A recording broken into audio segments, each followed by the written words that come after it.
You are listening to This is Oklahoma, hosted by Mike Hearn, telling stories of Oklahomans and those that have made it their home. Before we get into today's episode, I want to tell you a little bit about our current sponsors, the Oklahoma Hall of Fame. As you well know, if you've been following This is Oklahoma, they've been a huge part of this podcast. So this podcast is presented by the Oklahoma Hall of Fame, telling an Oklahoma story through its people since 1927. For more information on the Hall of Fame, go to www.oklahomahof.com and follow them on Instagram for daily updates at oklahomahof. Also, for the podcast, a new sponsor this year that's just come on board and super excited to announce RCB Bank. Since 1936, RCB Bank has offered progressive products and a friendly service. Come in today to find out more about their loan promotion on new, used, refinance cars, boats, campers, and ATVs. Visit RCB Bank to learn more. RCB Bank, that's my bank. With approved credit, restrictions apply. Now, let's get into today's episode. What's up, guys? Welcome back to another episode of This is Oklahoma. Mike Hearn here, your host, back with another episode down at Oklahoma DHS today with Justin Brown, who has many titles. I'm going to have him introduce himself and tell you who he is and what he does. But yeah, looking forward to sharing some stories today and talking a little bit about everything that is important and the stuff that you do every day. Thanks for having me down here. Well, thanks for having me. So you mentioned titles. There's just a couple. So I'm director for the Department of Human Services here in the state of Oklahoma. And became my first day with the agency was June of 2019, and then in March of 2020, the governor duly appointed me as Cabinet Secretary for Human Services. So honored to serve in those capacities. Congrats! That's a nice thing to work towards, right? Well, thank you very much. It definitely is a calling, no question about it. Awesome. So before we get into like the crux of everything and what we're building towards this year and this month. Tell us a little bit about who you are, where you grew up, and I guess why, what got you into doing what you do today? Absolutely. So I grew up in Oklahoma City, started dating my wife in high school at Bishop McGinnis High School, and all through college at Oklahoma State. Lived in Tulsa for 1 year. I was a banker for 8 years, lived 1 year in Tulsa, and then the remaining 7 in Oklahoma City where I did healthcare finance, and left November 1 of 2008. From the banking world and started a senior housing company where we owned and operated assisted living and memory care communities in 3 states, Oklahoma, Texas, and Colorado. So was blessed to care for those with Alzheimer's disease and other forms of dementia every day. And so that was, of course, a deep connection for me with the Department of Human Services because we run aging and adult protective services for the state of Oklahoma. And then all throughout that, for 20 years, I was involved with nonprofits all around kids. So that was Big Brothers and Big Sisters, Children's Hospital Foundation, Oklahoma City Zoo. Just any time that I could get involved with an organization that was serving kids, I was all in. So Governor called me, or the transition team called me in April of 2019, asking if I had an interest in serving the state. I said, no, I'm good, thank you. But they said, hey, if you're 1% interested, we should talk again. And so I talked with a number of folks for 10 or 12 days, and actually I had never met the governor before that phone call. He and I had a conversation during the campaign, and he asked for a contribution, and don't tell him, but he may not remember, but I told him no because I was supporting his opponent.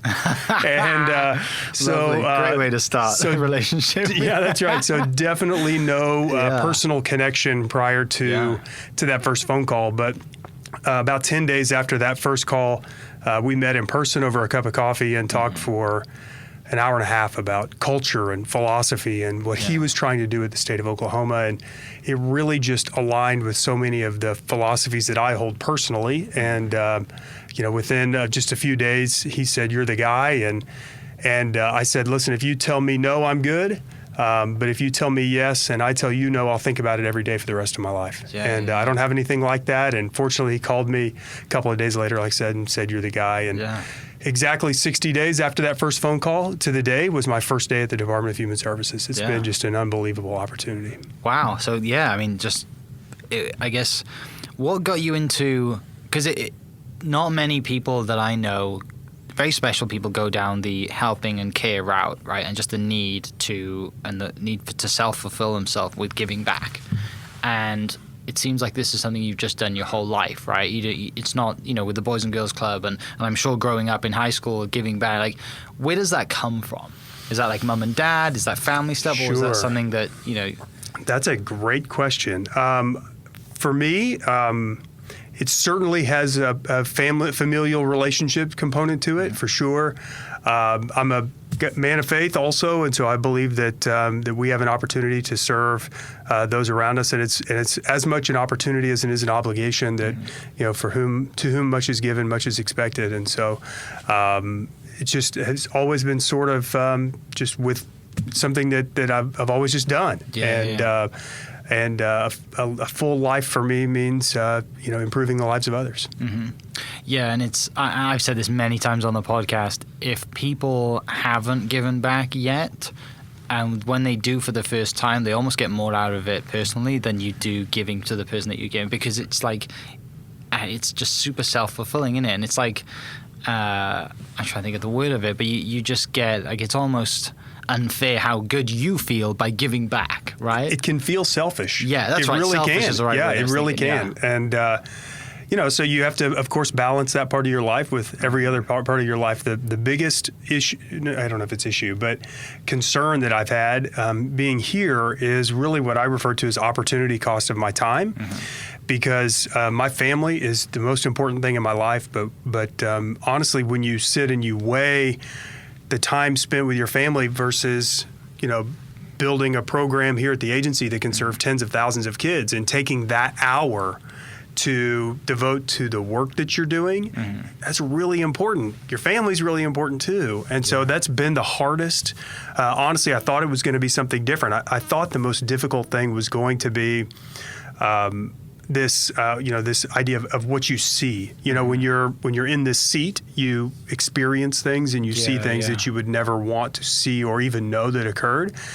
And that's not really the most difficult thing. The most difficult thing is making sure to preserve that balance. Right. Because if you let yourself, you could go all in, all day, all the time. Yeah. And that's just not healthy. Right. I mean, and to that point with family, I'm sure that affects the way that you make decisions with what you do now as a director, right? So what is it like, being a father, having a family, and then relating to all the decisions that you're making, as a director? Certainly challenging. You have to bring your family into those decisions and those conversations, not the things that you're building at the agency, but build them into the work. Even before starting, I sat with both of my kids, and actually I say it all the time. Probably the greatest single conversation I've ever had in my life with another human being was with my 10-year-old daughter when I was talking to her about taking this opportunity.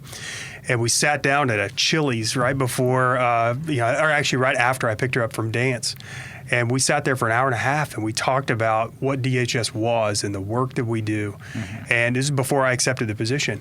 And I just wanted to bring her into the conversation because I didn't want this I knew this had the potential of really devouring all of my time and my mental capacity. And so I wanted her to know that if there was a sacrifice to be made, that we were all making this together. Yeah. And coming in, is there anything you thought about DHS that just was a stigma or wasn't true? Because all we see about DHS, right, is media or bad stuff in the news or whatever it is, right? You don't never see all the amazing great stuff and the consistency of great stuff, sadly, because media's got to drive their views or whatever, but what are the things that kind of, I guess, stood out to you that you thought would have been true that just wasn't?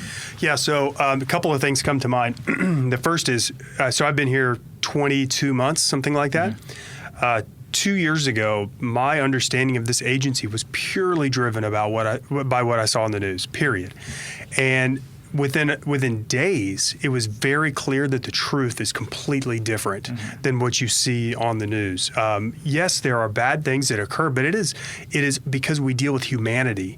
The stories that you hear and you understand, the agency is responding to those things, right? And the human condition is one that is so complex. There are incredible components to the human condition, and then there's evil in the world, right? And that's what you see on the news because that's the story that, it should be told. I have no issue with media. That's the story that should be told, but it is one that is of humanity.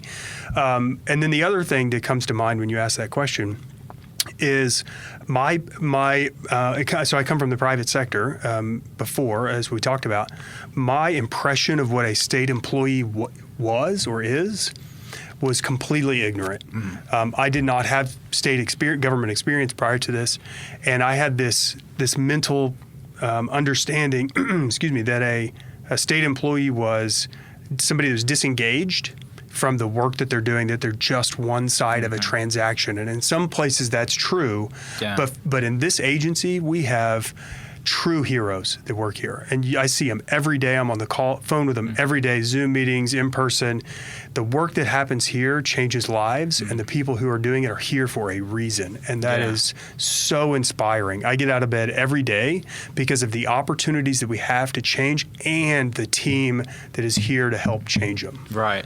And to, again, to that point, like it starts from within, right? The culture that you've got to have here and everything that goes on, and just the leadership roles that are here. And one of the stats I saw was that there's 16 females in leadership roles, right, on the directors board and stuff like that. And like with everything going on at current time, which again, like I had said this on the podcast, I don't know why it's taken so long for this to happen. OSU just announced their first female president, who is fantastic. Who's going to be amazing. Dr. Shrum is wonderful, right? Yeah. And just the stats around having women in leadership positions speak for themselves. But you've got old boys and old time, and just. Right. Sure. The history of this agency and other agencies was definitely a hierarchical, masculine, men everywhere. Yeah. And so to your point, we have 16 of our 25 on the exec team are women. The highest team is what we call the chief team, and 4 out of 6 are women. The second highest is our Chief Plus team, and that's 10 out of 13. It is, we are female dominated.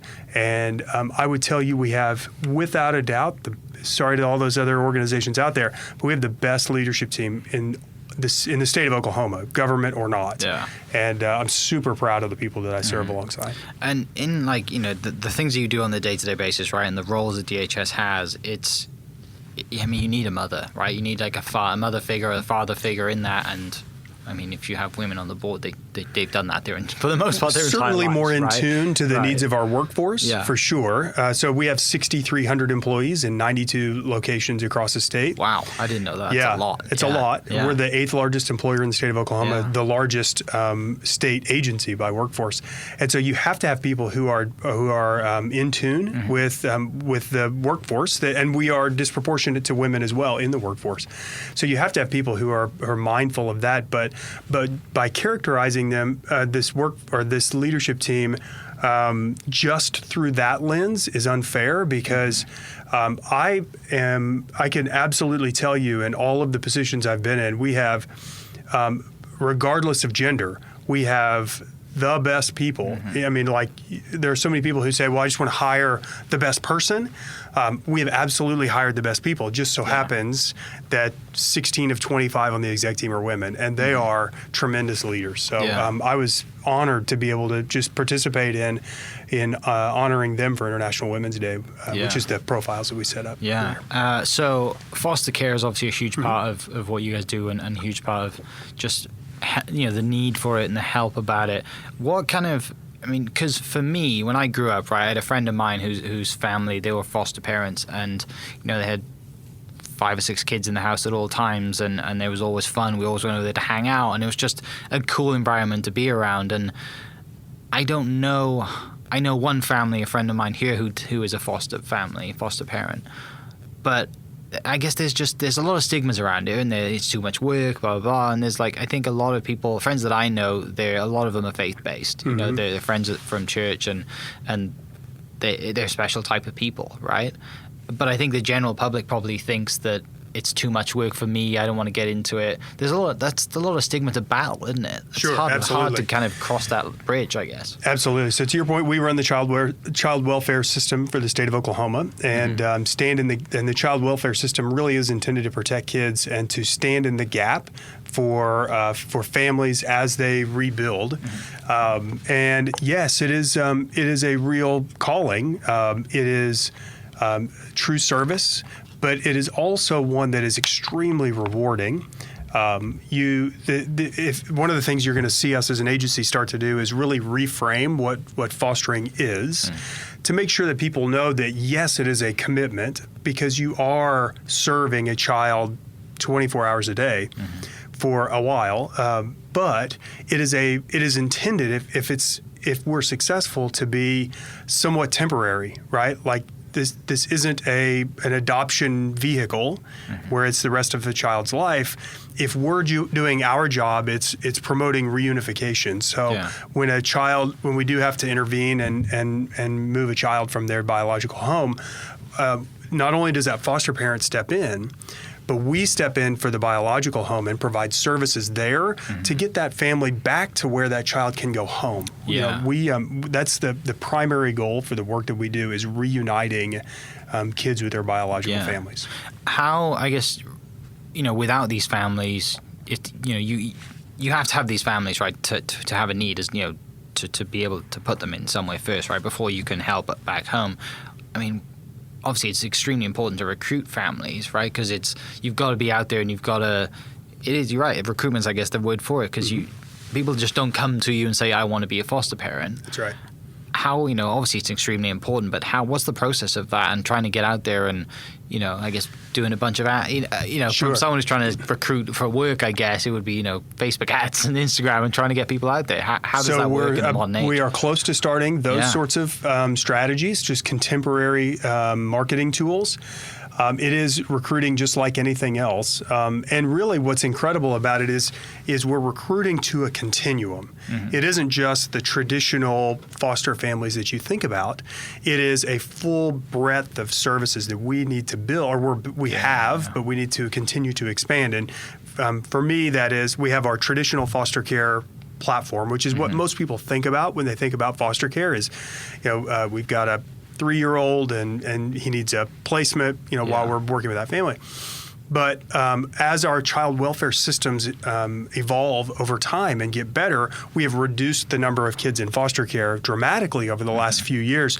And now the kids that we're serving, so many of them have needs that are beyond just the typical foster care needs, right? Like a safe home and a bed to sleep in and food and, a ride to school and emotional support. It is definitely therapeutic needs. And so we're building a full continuum that starts with just basic, again, foster all the way through 3 different levels. Yeah. And I'd like to talk a little bit here in a second about therapeutic foster care, but the second one is enhanced foster care.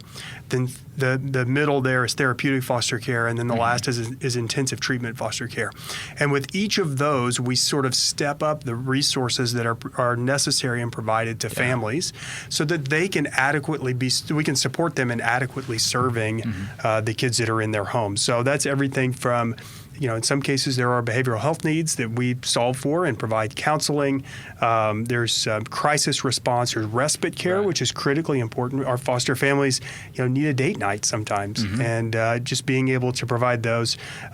Training around trauma-informed care, which is so much of the sort of the public narrative now, is trauma-informed care, which is super important in the science of hope. Our agency is deep in the science of hope, and so this idea of therapeutic foster care really does allow for us to have a mechanism to truly support these families, and so they know they're not in it alone. We are here along their side providing the resources that they need to be successul. So you just said therapeutic foster care. Dive into that, because it's something that I definitely don't know about, and I'm sure people listening are the same too. Tell us about that. Ultimately, it is as we shrink the foster care system or the child welfare system, it elevates the needs of some kids, which kids in these, they all come from unique backgrounds, right? Some of them are most of them are pretty challenged backgrounds, and which is why they're in the need of a therapeutic foster home to begin with. But primarily those are related to mental and behavioral health issues that have arisen from the trauma created by their backgrounds. And so these are kids who just have additional needs. And therapeutic foster care is a platform that we have developed that is there to serve those families so that those moms and foster care families can support those kids in the way that they need so that they can be successful adults and can move beyond the experiences that they've had in their lives. So it's just another level as a part of that full continuum of service to our kids in foster care. Right. And you mentioned the science of hope. I mean, obviously learning and doing big research, and the way that works to help you find foster families too, right? Yeah. So the Science of Hope is transformational. If some of your listeners may be familiar with the Adverse Childhood Experience Survey, a study out of San Diego. And if they're not, they should engage in a video or a documentary called Resilience. I would encourage it. It really helps us to understand that we are all just a product of the experiences we've had in our lives. And the common terminology is that we all have an ACE score, ACE, Adverse Childhood Experiences, and it's 0 to 10. And those experiences add up. Those are experiences like being in a home with a substance-involved parent, or having a parent in prison, or being a victim of, or the home having domestic abuse issues, domestic violence. And so everybody has their own score, and you can take your online score.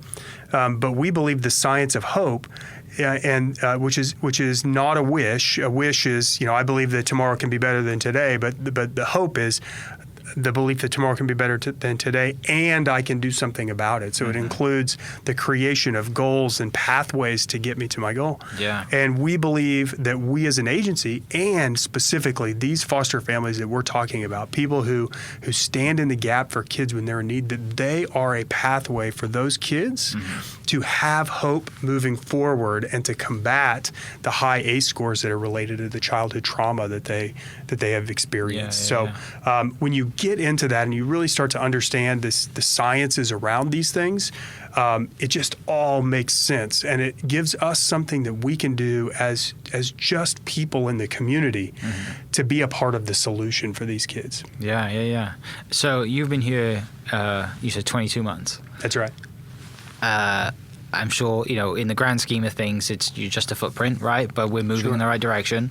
What are the things, I guess, in the last 22 months that have stood out to you that you guys are real happy with, that, you and the team and everyone, the 6,300 people that work for DHS that are proud to say, we've done some awesome things? Is there anything that stands out? Absolutely. The first that comes to mind is really the primary strategy when I walked in, which was creating this culture that was built around the human. It's human-centered design. And so we are starting to rethink, and more than starting, we have rethought and we're rebuilding the systems and processes that we operate around the person at the end of the service.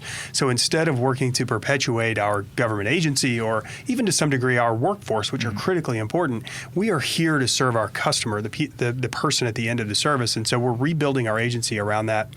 The other thing that really comes to mind is this concept. Well, there's two more. One that is this concept around finding our true north. And we as an agency sat down right when I came, and we worked through this process for about 120 days, where we sat down and said, what do we really do to serve the people that we're here to serve? Not what's a process that happens in the building somewhere. It's like, where do we provide value?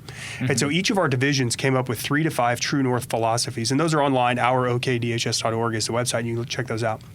But our agency as a whole, our leadership team, came up with 8 executive leadership True North strategies. These are guiding compass needles, the direction we're heading. One of them is becoming the largest ever hope-centered organization. We already are that. We measure hope. We've talked about hope a lot. The second, which is critical, is removing systemic barriers that keep our customers from being successful. Those barriers exist everywhere. If you talk to anybody on your podcast you've talked to about, and they are a customer survey or a community service organization, they recognize barriers around transportation and childcare and work, employment barriers and technology barriers, and all of those barriers that when you are somebody in need, you cannot navigate. You cannot be expected to navigate those successfully.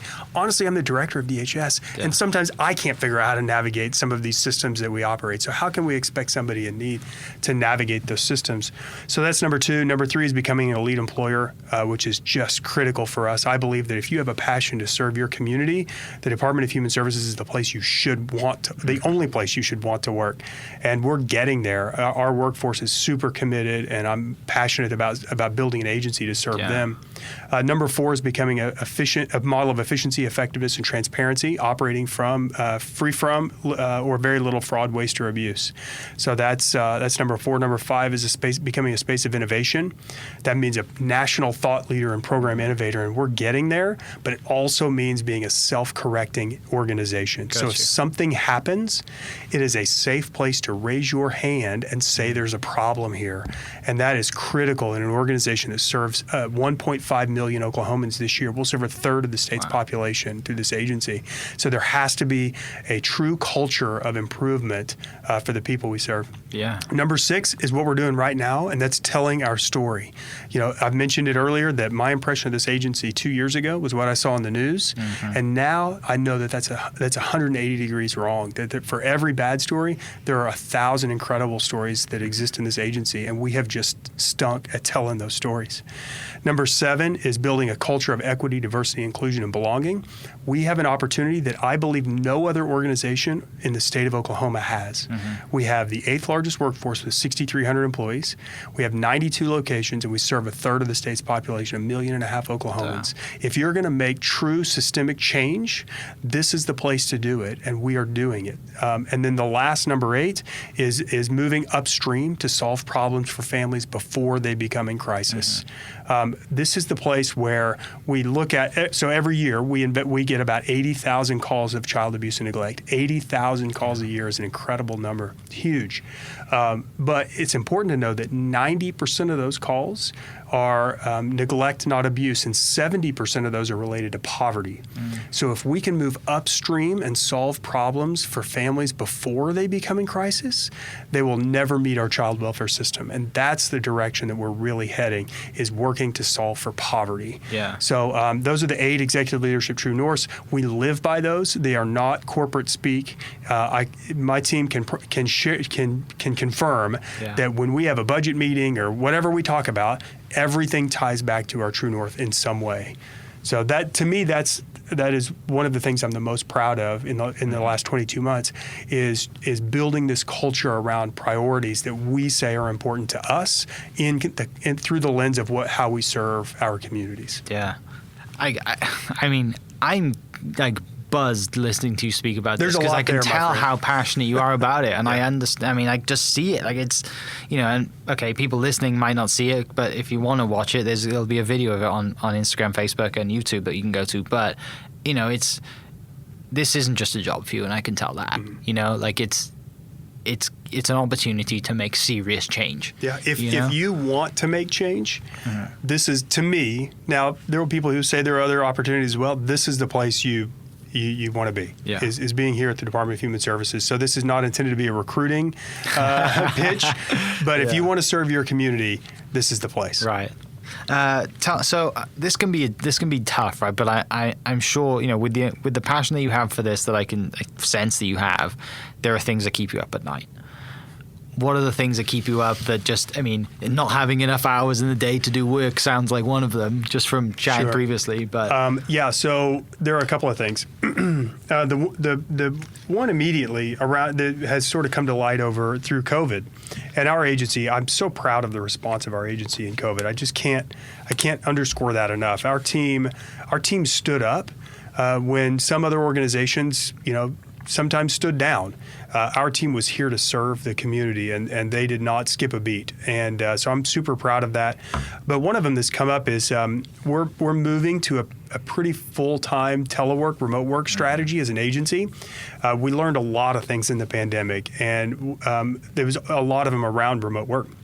But one thing that keeps me up at night is we have teams within the agency who their support network is their office, right? And so as we move to remote work, we have to be extremely mindful of those teams. Those are 8-person units in child welfare where you make a difficult decision in the middle of the night. You're in, Woodward, Oklahoma, and you've seen something that is extremely challenging. And a child is safe and you've done your job and you're proud of that, but you traditionally would go back to the office the next morning and you would debrief and you would make decisions with that person next to you and that's your support network. And so we just have to be really mindful, and we're not going to eliminate that. It's just that when you start to lean towards remote work versus in-person work, you have to make sure that you maintain those personal bonds so that there's a support network for our workforce. So that's one thing that keeps me up at night. The other one is, of course, just the unknown. Like, we're doing so many really great things, and in all of those true norths, I can talk for an hour about each one of those and the actual progress we're making on them. But it keeps me up, and then it gets me up early, is like, any time that you're delayed in executing on those, there's a child that isn't served or a family that isn't served by it. And that's hard. That is really hard. And so that my team, they give me a hard time, and we're sort of being thought about as this agency that runs so fast and so hard. And it's really because if we don't do it today and we don't do it right now, like, we go to bed and there's a child that something's happening, they're hungry, they're homeless, or whatever's happening. And I mean, that if that doesn't fire you up, you're in the wrong spot. Yeah. So that's it. Probably the number one is just, boy, we're just not, as fast as we're running, we're not running fast enough. Yeah. And I mean, for the future, like, going forward, there are goals to be set, and there are points along the road to climb, ladders and climbing, and just getting to the end goal, right? And each step by step. I guess for this year, what stands out for you as a goal this year that's attainable? Mm-hmm. Yeah, so around our executive leadership True North number 2, like I told you, everything goes back to our True North. But number 2 is removing systemic barriers that keep our customers from being successful. And around that, we have built a multi-channel embedded worker strategy. And the idea is to take our people out of those 92 buildings, where we've let the houseplants grow around us and we're chained to our cubicles and there's glass between us and the person we're serving, and embed ourselves in the community. Yeah. Like, we are leaving our offices and we are now going to be working at the homeless shelter, and we're going to be working we'll be embedded at schools. Mm-hmm. We've built a series of social work teams that are now working in police precincts with mental health professionals, so that when a law enforcement officer shows up at a scene and a firearm is not required, that officer has a social work team to call that is deployed immediately to the ground. Mm-hmm. So we're embedding ourselves in the community. So we have 174 embedded workers today out of that 6,300 person workforce. I have not yet thrown out a formal goal, but man, at some point soon, I want a zero on the right side of that. I want close to 2,000 embedded workers in our communities serving where our customers are, so that we're not forcing our customers to fall to this level of despair that's required to reach out to us. We are meeting them, we're moving upstream, and we're solving problems for families before they become in crisis. It's, I can understand why you are so busy. Like, when you recording, before we started recording, I said, what's a typical day like? And like, well, about 15 meetings a day. And there's never enough time in the day to do all these things, and you have to prioritize, right? But the good thing is there's always work for someone to do. There's always a need, and there's always a change to be made, and you are making a change and making a severe impact. And we have the best team in state government. Right. So it's me having meetings with them. They're meeting, they're building strategies and plans, and I cannot underscore enough how important having the right people work with you is. Yeah. It's incredible. So for people listening, how, someone's listening to this and they're like, they just feel led and called to reach out, to help, to anything they can. What's the best way to reach out and get involved? So specifically around foster care, which is sort of our biggest effort here and what we've been talking about the most today. But we've got a phone number and a website that I'll provide. So the number is 1-800-376-9729. And then you can also go to beaneighbor.org, and there's a way to engage on that platform as well. So those are the two easiest ways. If you want to reach out to me, I'm on social media. I check it as much as I can, and I'll connect you to the right place. If you want to be involved and you want to be engaged and you're called to serve our community, I'll help. Yeah. So just come on. For everyone listening, I'll put the links to that down below, so you can see that number and see Justin's social media. So you can go. The website was DHS, right? So we've got a number of websites that people can reach out to. Beaneighbor.org is a great one. We have another one that's our OKDHS, which is really the way that we bring the community voice into it. There's a button that says raise your hand. So that's where all of our True North goals are listed. And if you have an idea on how we can serve better, or you do something in your community that we should know about and we can lean into and partner with you to help achieve our joint vision, there's that button that says raise your hand. So click that and it'll walk you through a little form. And we got people checking that all the time. So I say it all the time. We serve a third of the state's population with 6,300 employees. The math does not work. Right. We need help. We need partnership, and so that's a great way to reach out. Awesome. Well, mate, I appreciate your time, coming in and just hanging out. And this is a killer podcast room that I want to have in my house one day. But just little changes in the things that you are, investing in, and obviously the podcast room with the media side of things to production. And, we're looking out the window and you're going to have renovations and some great meeting places for people to come and hang out once it's appropriate. Mm-hmm. But I really appreciate your time. Thanks for having me down here. And for everyone listening, I'll post all the links that Justin just mentioned down in the description. So you can go to that, raise a hand and help, because the need is here. Thanks for listening. We'll catch you next episode. Cheers. This podcast is presented by the Oklahoma Hall of Fame, telling Oklahoma's story through its people since 1927. For more information on the Hall of Fame, go to www.oklahomahof.com and follow them on Instagram for daily updates at OklahomaHof. Also, huge shout out to RCB Bank for jumping on board to be a sponsor. RCB Bank's loan promotion is here. For a limited time, head into any of their 40 Oklahoma locations to get as low as 1.79 APR on your next car, boat, camper, or ATV. Apply online at rcbbank.com. RCB Bank, that's my bank. Rate and finance with approved credit. Restrictions apply. And member FDIC. Huge shout out to our sponsors. Thank you for listening. We'll catch you next episode. Cheers. Thank you for listening. We are inspired by those around us and hope that you are too. Make sure you subscribe to this podcast on your favorite podcast platform and leave us a review so we can keep telling your stories.